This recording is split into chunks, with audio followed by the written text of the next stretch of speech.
Now, I want to get busy on the first couple of subjects for today. Everybody that's okay, say I'm okay. Here's the first subject that I've found so interesting I want to share it with you. Then I want to talk about personal development, the subject that I started listening to age 25 that revolutionized my whole life, from my mentor, Mr. 𝘿𝙤𝙪. Here's an interesting subject. Just jot it down now. It's called Enlightened Self-Interest. Enlightened self-interest. It's a fascinating study to study the idea of self-interest. But just make this note, all of us, have self-interest. The key is for it to be enlightened so that everybody wins and no one loses. Our first interest is to survive. What does it take to survive? Our second interest is to succeed. What does it take to succeed? What does it take for me personally to survive and to succeed? Can I legitimately be interested enough in the things that help me both succeed and survive? And here's what I discovered. The answer is yes. It's possible to exercise self-interest, but to do it in such a way that no one loses, everyone benefits.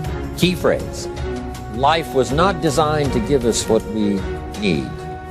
Life was designed to give us what we deserve. We do not reap a harvest in the fall because we need it. We reap a harvest in the fall because we deserve it.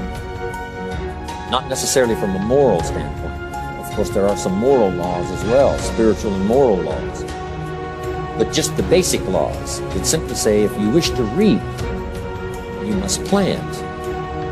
So jot this down. Reaping is reserved for the planters. And the reason they reap is because they deserve it.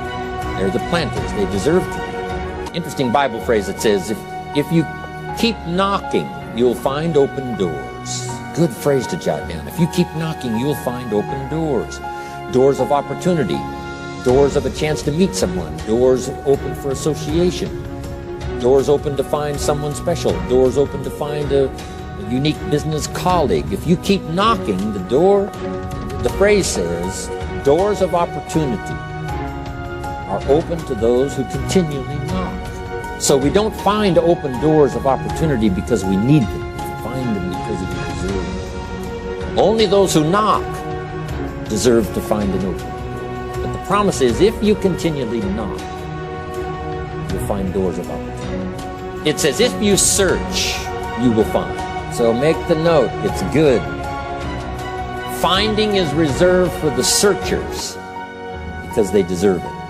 Now, at first they may have needed it, but they now know that just needing it is not sufficient. But if they need it, now they must qualify for it. The reason why you're going to be blessed with good ideas this weekend is because you've come searching. You've gotten on an airplane to come searching. You got in your automobile to come searching. You got here searching. Now you're ready to receive. And for those who search, they will find answers. They will find plans.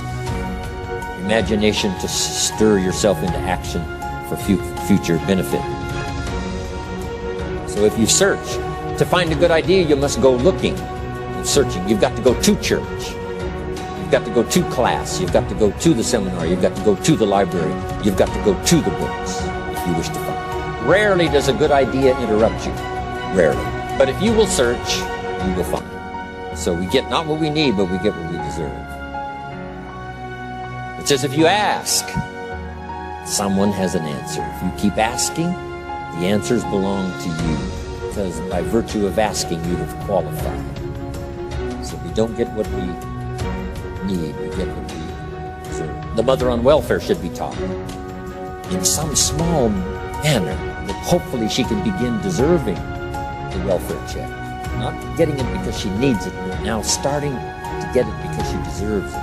If the welfare worker says to Mary, Mary, I brought a bucket of paint and a paintbrush, and the next time I come, if the door is painted and the fence here in front is painted, I give you the check for $450. Not that painting the door and painting the fence is worth $450. It's not worth that much, but it is the beginning of the process. So make that note. I want to begin the process of deserving. What would that be? What process should I begin engaging in to deserve good health, to deserve a good relationship, to deserve prosperity, to deserve an enterprise, to deserve the opportunity to build a city? What must I do to begin the process of deserving? So now the welfare worker comes back and the door is painted and the fence is painted. And now Mary gets the $450 to help take care of her children. Not because she needs it, but because she's beginning to deserve it. Then the welfare worker thinks of some other problem. She said, Mary, if these weeds are gone and this little garden is cultivated, and I come back, now that the door is painted and the fence is painted, if the weeds are gone and this little garden is cultivated, you get the $450. And step by step, a new life is emerging, learning the process of deserving it, not just needing. We teach our children at home, right? Child says, I need $10. So that language doesn't work here. There's plenty of money here, and the vaults are full. But to say I need $10 is not how you open the vault. So the child says what? Wow, how can I get that $10 that I need? So here's what they learn to say. How could I earn $10? Now the vault opens up. Now the money starts to flow. How could I earn $10? What could I do to earn? Not to get the money because you need it. Maybe you need the money. That's, all of us have needs. Here the key is to figure out how to open the vault, how to open the bank, how to open this unbelievable flow of resources to come our way. And here's the key: to deserve it, not to need it. You can't walk out to the field and say to the field, I need a crop. Here's what the field says. Here's what the ground says. Who is this clown that brings me his need but brings me no seed? So jot that down. Take your seed to the marketplace, not your need. Don't disclose your need to the marketplace, only your willingness. We'll talk about that a little later today. Because the marketplace is not interested in your need, but they are interested in your seed. They're interested in your willingness to work. They're interested in your disciplines. They're interested in your eagerness. They're interested in your vitality and your work ethic. That's what the marketplace is interested in.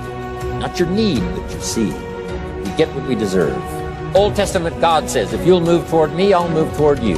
See, that's how you get those occasions to meet God. You must make the move. God could say, you don't move, I don't move. You say, well, that's arbitrary. Well, when you're God, you can make it that way. So,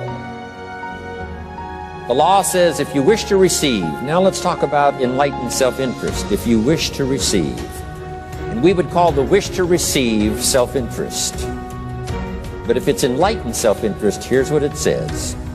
I understand that in order to receive, I must give. Receiving is reserved for those who give. Receiving is not reserved for those who need it.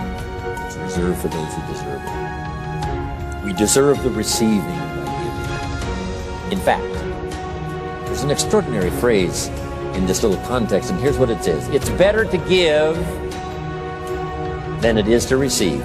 Now, the uneducated person would find that difficult to ponder. Why would it be better to give than it is to receive? So let me give you one of the better phrases for the day. Here it is. Giving starts the receiving process. So, of course, it's better to give than it is to receive. How much receiving do you wish? You must start the giving process.